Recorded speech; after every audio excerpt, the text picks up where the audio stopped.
It's my pleasure now to welcome on someone who was once considered an exciting prospect who the club hopes to develop as a key forward, someone who has an excellent spring and is strong overhead, in Tim Walsh, Texas T. Tim, how are you today, mate? Thanks for joining me.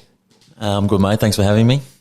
Absolute pleasure. We've just started off the day with a beautiful 18 holes of golf. What was your overall feeling of the round yourself, yours and mine?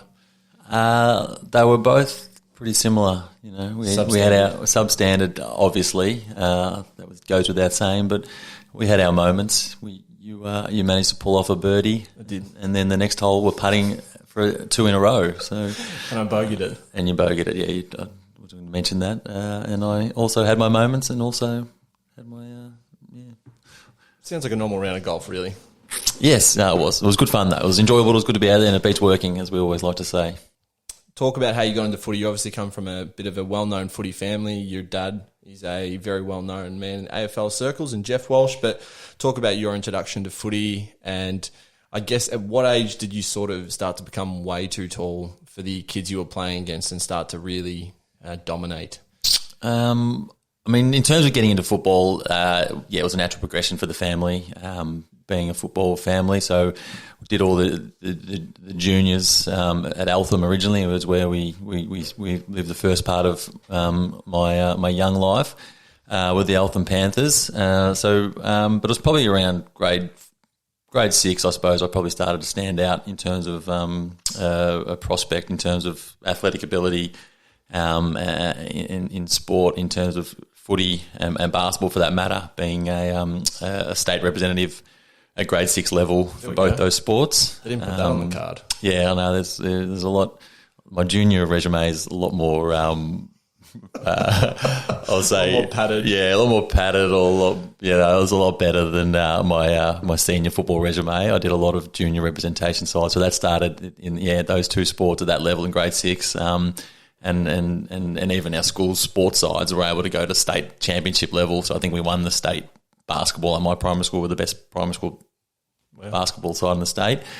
Yeah. And then my footy side, I think we lost in the grand final in the state. So we were second in the state. So wasn't all me, but I suppose I was probably an integral member of those sides with little help.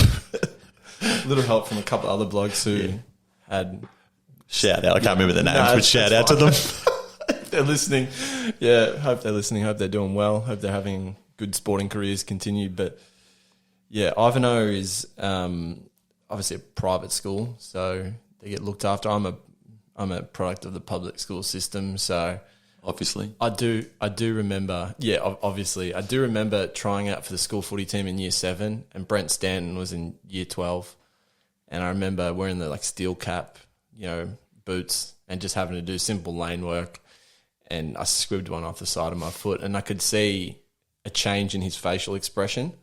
Like, it wasn't he didn't make it obvious, but it was obvious that he looked at that and goes, that hurt my eyes, watching that.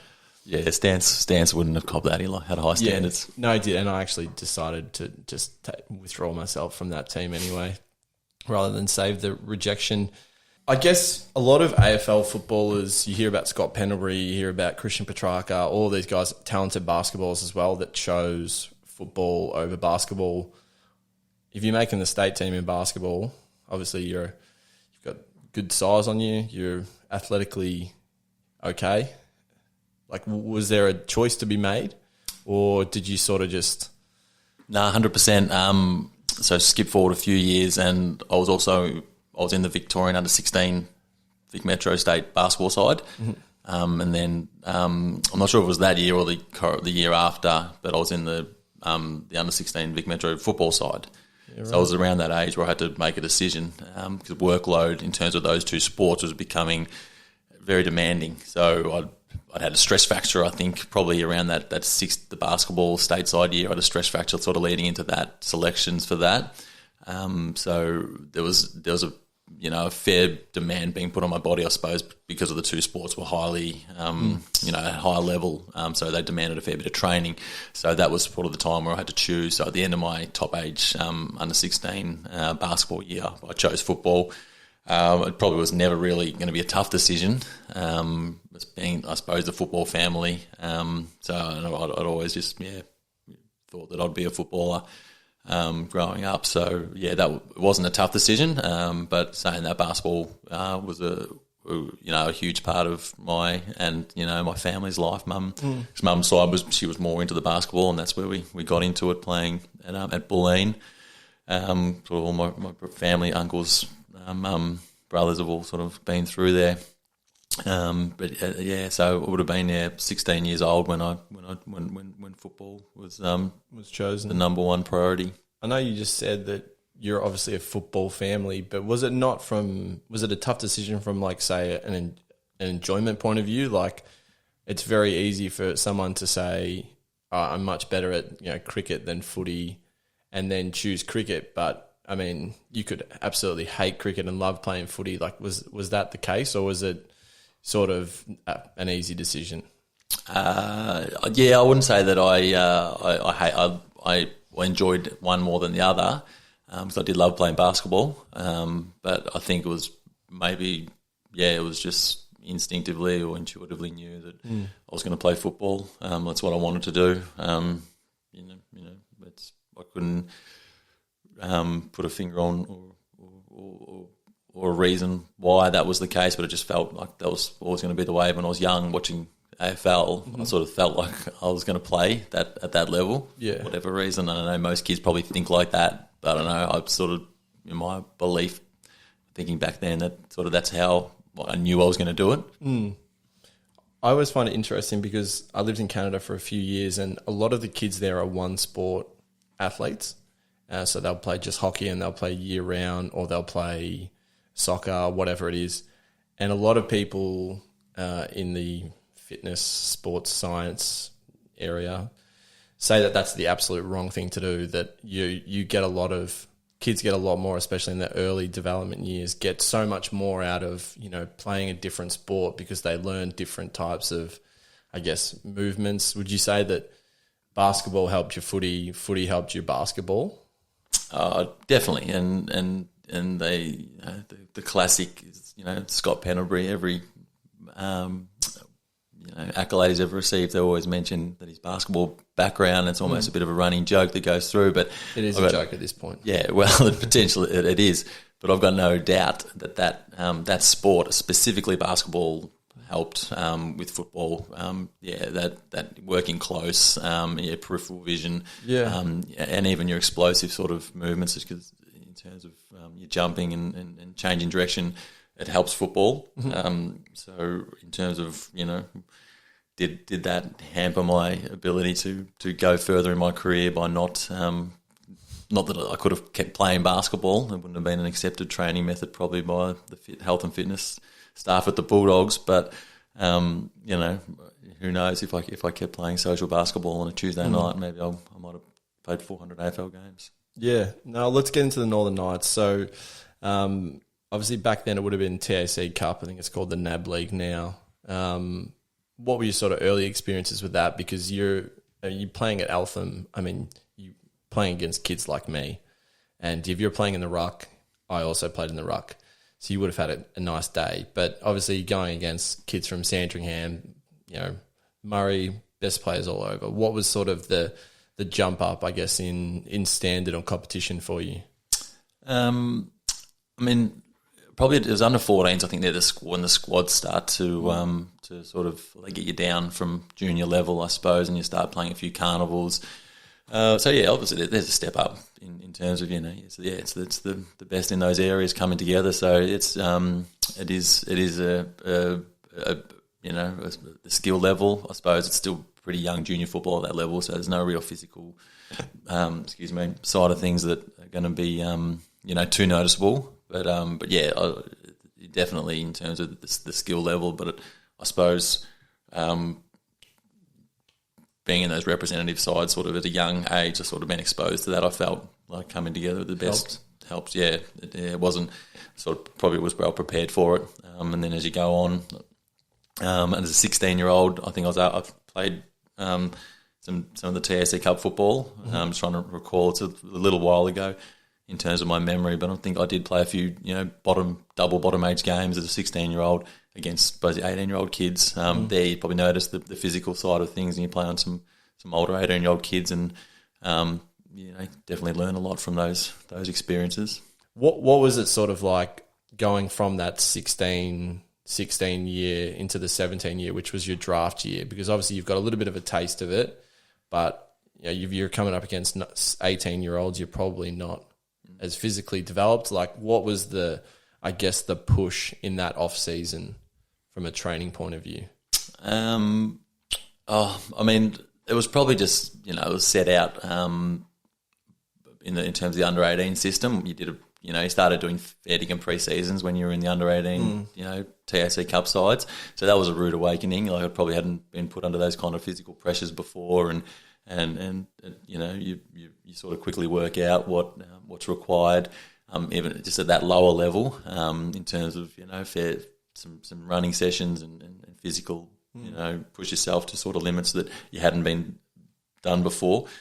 Seeing you're only 16, 17 years old, pretty young, at a young age, and I was in the AIS AFL Academy through that period leading up to my draft year. So access to their programs. So they put us, they started to really focus on diet, making a conscious effort of what you're eating, trying to educate you a bit more on that. Strength and conditioning programs that are appropriate for that age. Skill sessions with one of the best coaches around Australia. So it was, I suppose, had access to it. Being lucky enough to be part of those representative squads, it's sort of it's there for you on your doorstep. Looking back on that now, you're probably pretty fortunate that I didn't have to look too far for those kind of avenues or access to that kind of experience or expertise. Whereas where obviously some kids that go through into the draft have to do it the hard way. So I got no illusions that I probably was had a gun alley or a gun run to get drafted. I feel like though there isn't a lot of, especially when you talk about like TAC Cup teams and even like local teams now, the way they prepare themselves is kind of ridiculous, from a point where I would be very surprised if there was a player drafted who would be sort of taken back by, like what was either expected of him or what the training methods were, because, everyone is, footy is such a business now that I guess I can't even think of the last player who probably was a high draft pick who, maybe was lazy or whatever, but like it is kind of crazy that, you were drafted in 2002. So even back then it's still, you still have access to that stuff and it's still starting to become a business. And now it's like exploded. Yeah. Yeah. It does seem crazy now, and it seems like they're really prepared, the kids that get drafted. And I think the intelligence that the clubs get on players is obviously a lot more than what was done back even 20 years ago. Like, you would think 20 years ago the system was fairly professional, and to a degree it was, but I would also say that there was a lot of amateurish probably going on at a few of the AFL clubs in terms of, and that's be a funding issue, along with just not catching up with the times. But in terms of the players that come in now, they're really, really ready. In terms of, I don't think that I could say the same back then for most of the players that were drafted. Yeah, and I think you saw Adam Simpson said something along the lines of, we want to draft kids from a private school system who have better background or whatnot. They might not be as good as some of these kids, but there's a few boxes that we just unsure of, which is an extremely outdated way of thinking, and probably a way that you could argue that probably most clubs thought back then when they would look at, say, a kid maybe from the country who maybe was just a little bit outlandish, a little bit larger than life, maybe like someone like a Jack Ginnivan, someone who's just like a really large personality, and they've sort of just gone, fuck that, like we're going to take this kid who went to Xavier College. We know what we're going to get out of him in a footballing point of view. We're not going to take the gamble on this, this kid who's, even though he's electric, it's the safe side over the, how do you balance the risk reward with drafting? Yeah, he's a bit more of a sure thing. it's a big investment that you're putting into those kids that you're drafting, financially and resource wise. So I suppose you got to be sure what you're buying. So I could understand that sort of thinking, but yeah, at the end of the day, as you said, it doesn't matter where you come from and even what number you're drafted. No, and I mean, probably a good way to segue into the draft. So in the 2002 draft, you were picked 4th overall, which is obviously an incredible honour. I'm guessing. I'm not going to speak on your behalf. Maybe you didn't feel honoured or not, but to be viewed the 4th best prospect in the country, you must have been a little bit sort of taken back by that.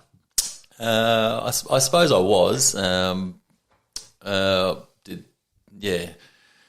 It's when I look back now, and even talking about Dad being involved in football, and because he he spent a lot of time, experienced, was a recruiter himself. Leading up to the draft, his honest assessment that I was probably a late 2nd round pick. And thanks, Dad. And I was, I'd actually I'd broken my collarbone in the under-18 championships, playing against South Australia. So that was maybe June, July. So I hadn't played any football leading up to the draft. At the back end of the TSC Cup season, and only 1.5 of the championship games. So on exposed form, I probably wasn't number 4. On potential, I can see why I was taken at that pick. 196 centimetres, had a bit of speed, could take a good mark. A recruiter, would definitely see that. And Scott Clayton, he took the punt on me, and I was. But in terms of the pride that I have with that now, immensely in those quiet times, I think about that, and sometimes I'm embarrassed by it, and people talk about it. It's not, I'm always, singing it from the rooftops. It's something that someone finds out about me. Though I suppose they're more surprised, or can be maybe a bit proud's the wrong word, but it's not something it's a great thing. No, I don't. And maybe it's just the way that I am, and sort of sometimes you sort of think about what could have been, I suppose. Yeah, I mean, I remember when I found out, because we met at the gym. Shout out to Fitstop Northcote. Mark, a big fan of the show, will definitely be listening to this. So that's where we met, and I can't remember how we sort of got onto it. I think I asked you, what you did before the Fireys, and you sort of just very nonchalantly just said, I played footy for a while. And I mean, I played footy for a while, but like the way you said it was the same way I would have said I played footy, and I played Division 3 reserves in 22 games over 7 years. So I think that's one of the things I admire about you the most, is the fact that you're very reserved and humble about that, because for a large part we do see a lot of players kind of use that I played AFL football to the wrong way, which I would do. I can admit that, and a few people would back that up. So, I mean, I know this is probably going to jump too far ahead, so we won't really get into it. We'll just sort of talk about your time throughout there. But what were the early days? We've mentioned that you already were somewhat exposed to AFL environments, but going down to, I guess, your club, and not a club where your dad's involved, and you're the number 4 pick, and you're the shiny new toy. Like, what was the sort of the pressure around that, I guess, going into your first year? I never felt pressure around the pick early days. I suppose, you're just backing yourself in, like, they've taken me. But getting down to the club, it was pretty exciting. Yeah. You start meeting these people that, you see on TV, and, like some regard. Legends, legends of that club, especially in that era, like Chris Grant, Rowan Smith, Brad Johnson, Luke Darcy, like household names for the Footscray / Western Bulldogs football club. And now, you're part of that team. So I was drafted, so bottom age, 17-year-old, so I still had my year 12 year to complete. So as a 17-year-old, drafted at the end of my year 11 year, so I had a full year of year 12 ahead of me. So I had to balance those two things. Obviously, I wanted to finish school, and I didn't have my license until I was 18, which was May the next year. So my grandfather, who's not with us now, so shout out to you, Eddie. He was driving me back and forth from Ivanhoe Grammar to Footscray a couple of times a week, so I could get there and train. So I'd miss a few classes to go and train. I think it might have been an English session. My English teacher couldn't believe it. Like VC year, and you're taken off to go and train for football. That's an unbelievable excuse to get out of class. Yeah, it was good fun. I'd wave goodbye to all the fellas and say, "See you later. See you, boys. I'm out. Enjoy this session." So that was a balancing act until I was able to get my license. And then when I had my license, I suppose I was still trying to get out there and spend as much time and sort of buy into the club and start bonding, with my new team. Mm-hmm. So from that regard, I probably wasn't a full-time AFL player anyway, because I still wasn't training as much with them. I'd do a few sessions with Werribee as well, which was our VFL affiliate side.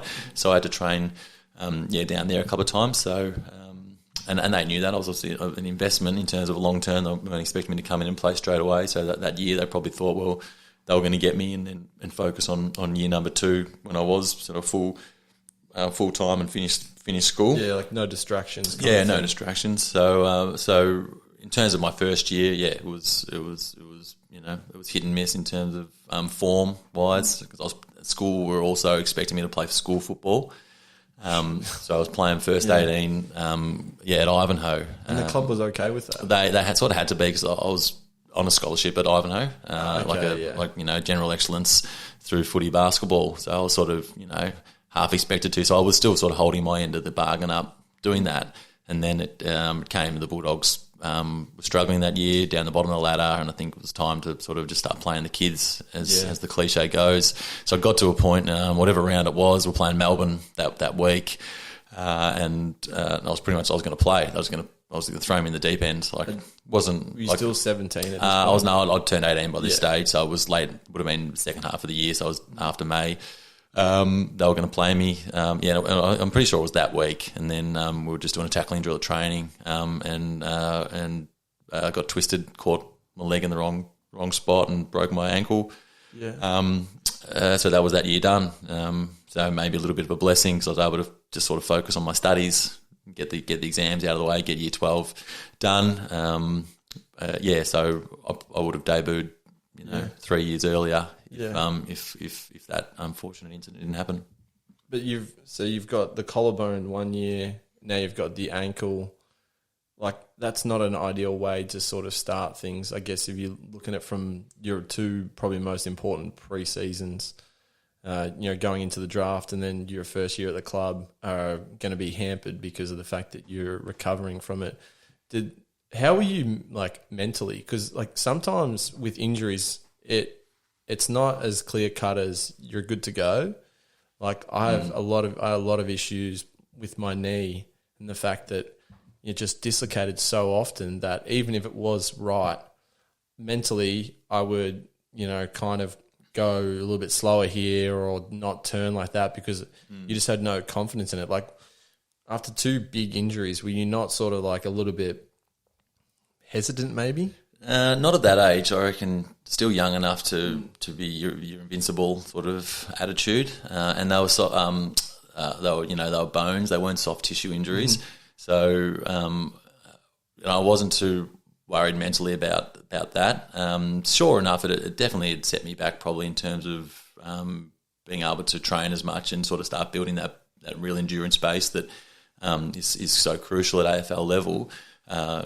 So doing that ankle, definitely a delayed start to pre-season, that year 2, and then had to get sort of plates taken out of it at some stage during the pre-season. So even that was a small step back in terms of, you've made some progress, and then you sit back for 2 weeks while that new wound heals from the surgery. Definitely that was not ideal, but it wasn't. I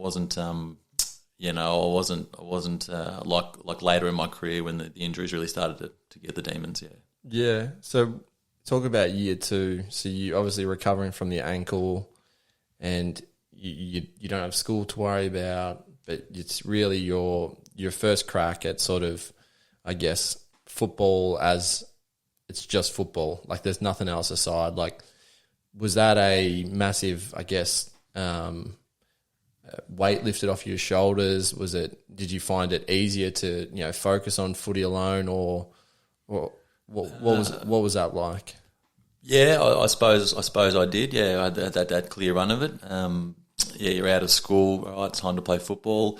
In terms of how I felt mentally or physically, it's sort of hard to think back to that year. It was definitely wasn't a great. I wasn't in good form. I was just playing VFL and I was just probably plotting at that time. They were trying to put work into me, trying to put some size onto me. I wasn't overly big. In terms of, stature, in terms of weight or strength, being a 17, 18-year-old kid or, close to 19, I suppose, in my second year. So wasn't pushing for senior selection that year, and the club was still struggling, still down the bottom of the ladder. So probably should have been, would have been my time. Maybe, a bit of the ankle took its time to heal. And then, I didn't get a look in that year. Just played out the year in the VFL in year number 2, and that was Peter Rose last year. So he was sacked, and then Rodney Eade was appointed coach for year 3. What was your first impression of Rodney Eade? I actually had sort of grown up a little bit with Rocket, with Dad being at North. He was at North Melbourne with Dad, so. I remember sort of being at their house for dinner when we were kids, sort of hanging out with his kids. So obviously it was a completely different environment to how I knew him as my coach. But when he starts spraying people, you're like, I'm not used to this. Yeah, he was good at that, Rocket.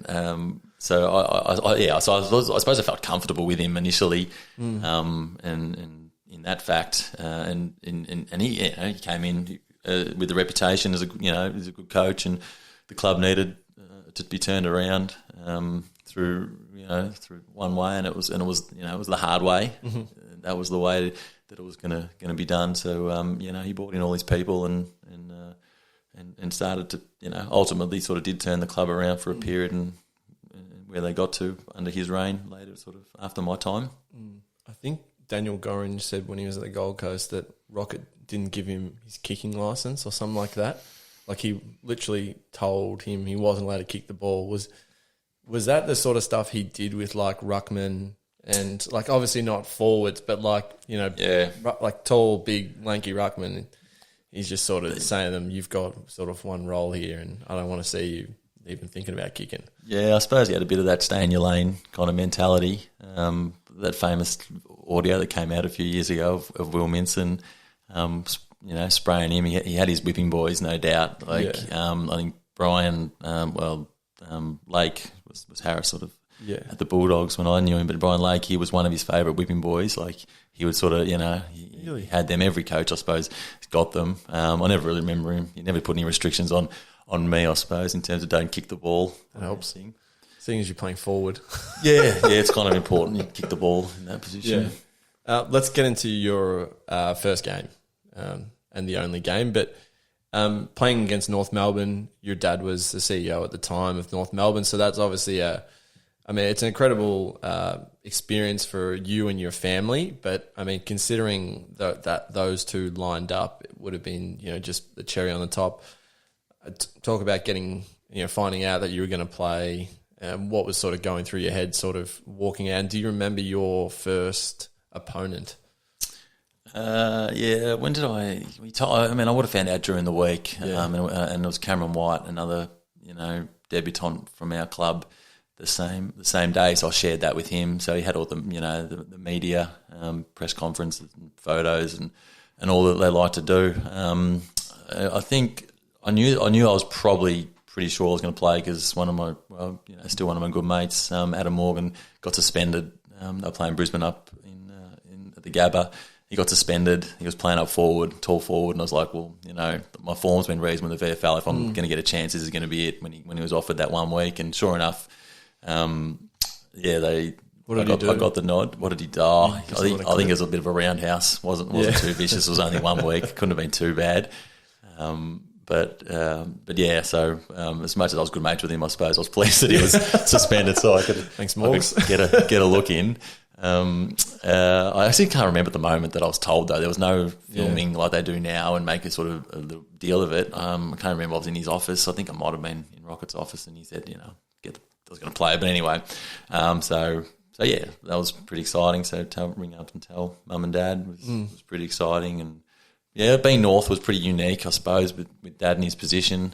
And it was actually on my 20th birthday as well, like the 14th of May. So it was just like it was almost meant to be. That was the date that it was going to be. My first opponent was I think it was Lee Brown. He played on me pretty much most of the game. So yeah, he wasn't too hard on me. I think Brady Rawlings was the only one that really came in to give me any stick or a bit of grief, like bumped into me. But I don't know, maybe having Dad on my side in the club, maybe they're all scared of him more than me. Always helps having the CEO. Yeah, exactly. On your side. Maybe I was protected. I don't know. So no one gave me a hard time out there. Got my hands on the ball a couple of times, but I don't think I ever got a clean disposal. Didn't get a stat for it. Was sort of in the play a little bit. But yeah, wasn't finding a lot of it. And then late in the second quarter, got my finger caught in Lee Colbert's jumper as I was tackling him, and sort of ultimately sort of broke it, as I found out sort of later on, but I had injured it. So I'm going into half time and I haven't had a touch yet, and my finger's sort of pretty swollen and broken, and I'm like, all right. It's not ideal, so strap it up, get back out there, and then sort of the third quarter things sort of open up a little bit, and I was lucky enough to get on the end of a nice pass from Matty Boyd, hit me up on a lead. Boyd, Boydie hit me up, and I suppose I was probably, wherever I was going to have a shot inside in that range. It was probably, it turned out it was right on my limit. If you've ever seen the footage, it sort of it was a straight kick, but it bounced before the goal line. Drew Petrie did you a favour. Drew Petrie, maybe, once with that again, maybe he might have had a contract coming up for negotiation. So he somehow missed it with his fist in the air, and it bounced for the line and bounced through. So I was a bit shocked when it sort of went through, and then that celebration, I suppose I'll never forget that. Yeah, no, 100%. You're a member of the famous first AFL kick, AFL goal club. Yeah, which I wonder how many people are actually in that. Yeah, it's growing every year, but it's exclusive. The barbecue every year we have is not. We have to get a bigger venue. So shout out to all those members that are in the club. They'll all be listening to this, no doubt. They'll be all over it. So you break the finger, and is that obviously takes you out for the next month of footy. What's the rest of that year like? Is it a tough one that you've sort of, you've had the injuries as starting to pile up? You've got a taste of AFL footy. If you're kicking a goal in AFL footy, I don't care how many touches you've had, you don't kick lucky goals from 50 metres out. So, in my opinion, that means you're good enough. Like, does it make it hard, to sort of go to, especially going down to Werribee? Yeah, so I had to go back, obviously, through the VFL. So I think I missed 3 or 4 weeks with the finger, the cast on the arm. So I could still do some running. So I was still sort of doing my running sessions, and trying to stay fit. So going back through the VFL. But for whatever reason, the form it slipped. I was sort of played as a defender that year at the VFL. So leading up to my first game, defence, good form. Went back as a defender through into Werribee. And then, form really slipped away, and had a couple of games where I was, had some goals kicked on me, so that really beats you up mentally. I think Barry Brooks, former St Kilda, right? Adelaide? Yeah, I think he might have played at Port Adelaide. I think he was at St Kilda at the time, so we're playing their twos, whether it was Springvale or Sandy, and he got a hold of me kicked 6.5 on me, I reckon, at Werribee. 6.5. Yeah, I think Ralphie Montagna, Lee Montagna's old man. I know him pretty well. I reckon Lee Montagna was playing that day, and I vividly remember Ralphie giving to me over the fence that Barry Brooks had a hold of me, and like Ralphie knew. Like we grew up playing footy with Lee at Northern Nights and stuff. So I vividly remember Ralphie, like, you know, who knows, with tongue in cheek, but yeah, I was just looking for a dark place to hide, and Ralphie's hanging over the fence, giving it to me. So I was like, no, not going too great. And then just finished off the year. I think playing, you know, I think I actually did a really bad hammy at the end of that year, leading into the finals. So we were a pretty good, decent VFL side. So going to play VFL finals. I did a real good hammy. I remember it. And then missed out. I reckon they might have actually played in the grand final that year, Werribee, and lost. So I missed out on playing in the VFL sort of grand final through injury. Yeah, you did once say to me that you had the weakest hamstrings in the AFL system at one point. Yeah, no doubt I did. That wasn't, and I hadn't even done my knee yet, and blamed my knee. But that was definitely a claim to fame. I suppose I'd be willing to accept. Nathan Freeman. Yeah, he might argue with me. He might have a case over you. So you had another couple of years at the Western Bulldogs before they move on. You have some, you know, serious knee injuries. I mean, everyone who has a serious knee injury like knows it's very easy for me to say, you know, you'll be right, mate. Just tackle your rehab. You know, you'll be back. But it is mentally like completely shattering to be out for, in like the blink of an eye, to be out for, you know, 10 to 12 months and have such a treacherous road ahead. Like, how tough is that to actually go through it? Because you know in the moment when it's done. So that was the start of my fourth year. So if you look at it with my schooling, sort of year 12 years, you know, probably my third year really on an AFL list. I had a good pre-season. I was fit. I was ready to go. As I said, I've had that 3-4 years. I was strong enough. I was starting to get that endurance. Sort of never been a great runner endurance-wise, but I suppose I was starting to get what looked like a bit of a base, I suppose, required at that level. Practice matches at training, sort of just intra-club stuff. So it wasn't, it's not full on, but it's enough that you're playing against other AFL players on your side. And I was kicking goals and I was in good form. So I was like, that was it. I was ready to go. I was 21, 22. Ready to start making some inroads into the career. And then, it was an intra-club match. And, I suppose I'll never forget the incident, just chasing the ball to the boundary line and planted my leg to sort of get it back into play. And as I planted that left leg, it buckled. Well, it didn't. It was really innocuous the way I did it. I didn't even think I'd done my knee. I thought I'd sort of jarred it. So I sort of got up and hobbled off, and the trainer sort of helped me off. And then the docs sort of, do that knee test where they sort of test the flexion of it, I suppose, how much movement, and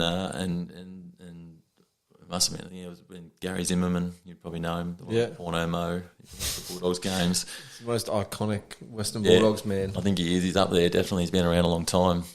He just said, I think you've done your ACL. So I couldn't believe it, actually. I was like, I was flabbergasted that I'd done my knee. I thought, no way. I was like, just, as I said, I felt like I jarred it, and it was just like innocuous. So sort of, I was pretty emotional when that happened. So I remember that thinking, I'm done here, 4 years in the AFL. And that'll end of the contract. It was that year, I think. And sorry, 3 years. Then that was when it was 1 year deal after that. So that'll do me. So I just it was pretty flat. Disappointing. Which is completely understandable. And like they can go so innocuous. I remember Lenny Hayes did one and played out a game. Yeah. And it wasn't until I think he woke up in the middle of the night and the knee was swollen and he was in so much pain. It just it literally can just go like that. Like you saw, I think it's Jack Hayes, the ruckman from St Kilda, who's incredible story, 26-year-old, mature age, who's like, if you watch him play this year, you're like, how has this guy never had an opportunity? And then just the slight turn of his body, his foot's planted, and then that's it. But I guess the way you sort of mentioned before, the way clubs view players now from a whole bunch of different varieties is completely different. We know that key forwards and key position players develop slowly. And I'm not going to ask you, do you think that it was fair for them to move on? But it's almost like, if you look at it, each year you've had a significant injury. You haven't had a clean run at it. When you did have a clean run at it, as you said, you sort of hit the ground running. You knew this was your year. And then you go, it would be hard to accept. And, Sydney gave Alex Johnson so many years because he was such a good player. But, it's almost like, what do you do? Yeah, I don't think I could have expected any more from the club. I wasn't really begrudging them for delisting me. And they gave me 5 years. You'd probably say, well, they invested a fair bit into you. They took you, fairly highly. But yeah, I thought that was probably. In terms of that, they gave me another year after that, the knee reconstruction year. Yeah. So I did miss that whole year, and then they offered me another 1 year deal into my fifth year. I had a lot of hammy problems from the hamstring graft that was taken from my to repair the knee. And I look back now, and I suppose I don't even know if they do that surgery anymore. I don't think so. Yeah, it's a funny one. It's such a big part of the game is your hamstring, and in terms of your mechanics, they're taking a big chunk out of it. And Chris Grant had the same one, and he was, I looked at the dint in the back of his leg, and even after all the work he did, it was still there. I could always feel the big dint in the back of my leg from where it was missing. What could have been, the other option was the patella tendon, I think, at the time, or I don't even know if Lars was around at that stage. Probably wouldn't have done that being my first one. But then also just like probably didn't understand the requirements of how much work I probably had to put back into my hamstring to get it to what it was. Yeah. Probably a bit naive in that regard. Like, would a real specific program have fixed it? But I just sort of every 1 to 2 weeks was just doing little hamstrings, and that's where those demons came from in terms of I'm not allowing myself to run fast anymore. I'm not going to, I can't do it just because I don't want to get injured. And once that starts happening, you're done. And that happened to me. How did you feel about footy, sort of after you were delisted? Obviously, it's an incredibly difficult thing to go through, but did you sort of look at footy and go, not hate the game, but sort of it would have been very easy to sort of go, I absolutely hate footy, like this is such a cruel game, look what it's done. Like, what were you sort of feeling sort of going out of pretty much all you've known for the last 5 years? Yeah, it's probably a little bit of a weight off the shoulders in terms of, because I probably started to put a lot of pressure on myself through those later years where I wasn't fulfilling what I was, touted to do. So I was probably wasn't in the best space in terms of just believing in myself for those last couple of years. You're trying to avoid some of those forums, but sometimes you find yourself, looking at what the fans are saying to try and get an insight into, what they think of you. So that was probably my first mistake, potentially looking at some of those kind of things that wasn't great for the mental health. But I think I left the game. I didn't begrudge it. I mean, I think I was probably, somewhat relieved a little bit that it was over, which might be a funny thing to say. But Do you think that was massive for you to leave the game not feeling that way? Yeah. I was always going to continue on playing at that lower level, so I was never going to be lost to the game completely. But I suppose. But there was definitely disappointment that I was delisted. Don't get me wrong. I sort of remember I had an emotional night that night. Broke down and thought, oh, well, it's over. And there other clubs were potentially interested. I think Adelaide wanted to sort of have a look at me the next year, how I was going to go, and I was going to play VFL. But I sort of had the similar problems with my hamstring that year, so I wasn't really going to get back in. And my focus had shifted to join in the Fireys in my new career.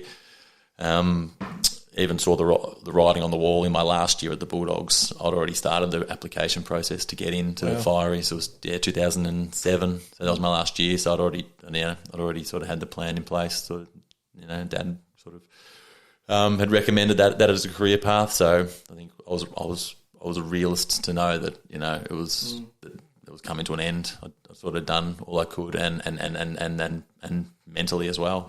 Like I spent. I mean, that's difficult, regardless of whether you've known your time was up. To actually put yourself in that thought, to know my time is up in this, what I've dreamt of doing, like my whole life. That it doesn't matter if you can fully bring yourself to that thought. Like, it still is an incredibly difficult thing. Yeah, I suppose so. But I was still pretty young as a person, so I probably you wasn't as mature as you would like to think you were, and you sort of think you got the world sorted out at that age. Almost 32. I don't even have it sorted out. Don't worry, I don't think it gets any easier. I don't think anyone sort of thinks they've got it figured out, but you get a bit of a wiser head on your shoulders. But I think it was the mental side of the thing. So I remember speaking to, was one of the players just, I think, having a beer one day, and they were just talking about it, and they're probably a couple of years older than me, so they'd been in longer than me, or maybe I was only a year or two into the AFL at that time, and they said, AFL, it's a head fuck, and I just didn't understand what they meant, but I did sort of when I finished. Yeah. It's ultimately it can beat you down if things aren't going your way. Things can get to you pretty easily. I'm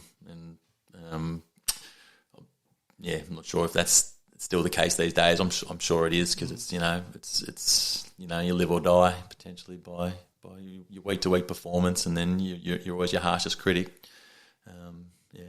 Yeah. Talking about playing after, I know you went back and played. Maybe was it just one game with your brothers back at your junior club, or did you play a whole year? We played the whole year. We were at Old Trinity, so my brother went to Trinity Grammar, so he was playing there in the old boys already. So me and the younger brother, he was an Ivanhoe boy, so we sort of jumped ship and played against. Well, played for the the enemy in another school, but it was 2000, and I suppose that was 2009. My first year there, and now I look back at that as my most enjoyable time, in terms of playing football, because I wasn't getting paid or anything. At amateur level, it's you're playing for the love of the game. So you sort of found the love, I suppose, again, and it wasn't even necessarily playing the game so much. Just the people that met there. It was a great club, and still got good mates from there. We almost snagged a premiership. Together in that year, we lost to old Melburnians in the B grade. I always hated those blokes. Yeah, I can't stand them either. Yeah.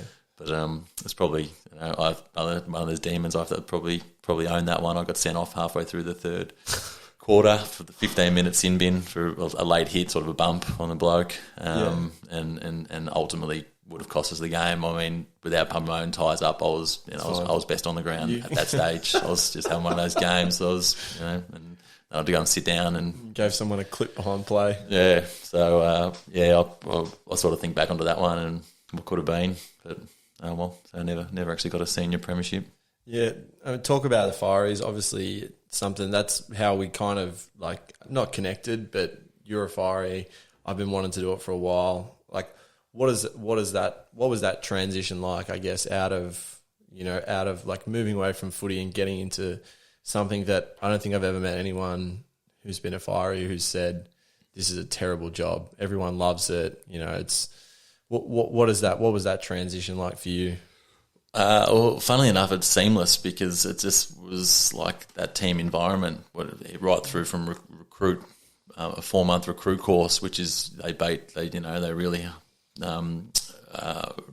beat home that it's a team sort of, your course is a tight group, so it's perfect. Been part of teams all my life, I know how to deal with this. And then once you go out into station life and operational, it's sort of that same sort of ethos mentality at station level. It's a bit smaller sort of crews and stations, but you're still working as a team. You got each other's backs.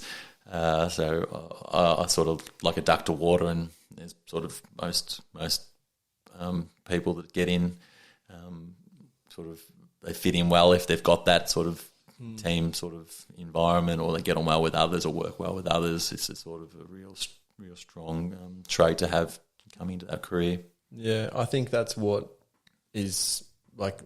It's the reason. It's literally the reason why I want to do it, which might not necessarily be the best reason to do it, but being in that team environment. And like you look back to the most enjoyable times of your life, and mine is like playing junior sport, talking absolute just shit, which would make no sense now, would make you cringe if you heard it, the stuff you said.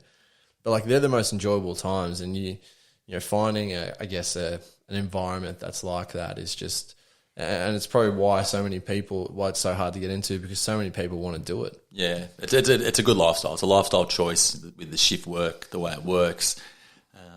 And you work with great people.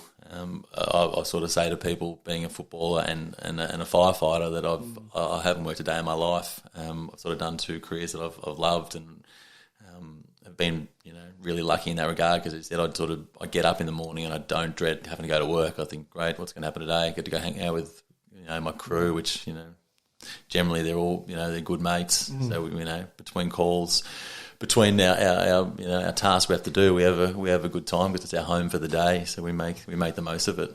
Yeah, we'll finish up with this one. We've mentioned your old man a bunch of times, so he's going to have to listen to this. Now, he was at Carlton last year or the year before, in an independent kind of a role. Now, the mature age draft, or the mid-season draft, also aligned with his time there. You're in good shape. I'm sure you haven't forgotten how to kick a footy. How hard could it have been for him to just sort of twist the arm of the recruiters at Carlton? Is that not disappointing of him to a little bit, yeah, chop you out there? Didn't put my name forward, yeah. So I didn't even think about that, to be honest. In terms of, it could have been nice if he just got me a little gig. I don't think I'd doesn't have to pay much. Category B rookie, exactly. I'll take anything. But the way that the Blues have gone this year, I don't think I'll get a game, but it'd be nice to be on the list again, wouldn't it? Mark Pitnett's injured. I'm just saying. There's a spot in the ruck. There's a spot in the ruck. Tim, thank you very much for coming on. Incredible chat. I hope you can look back on your career in fond light, because it's sensational, mate. You're a member of the First Kick, First Goal Club, so it's already better than what I did. Thanks for having me, mate.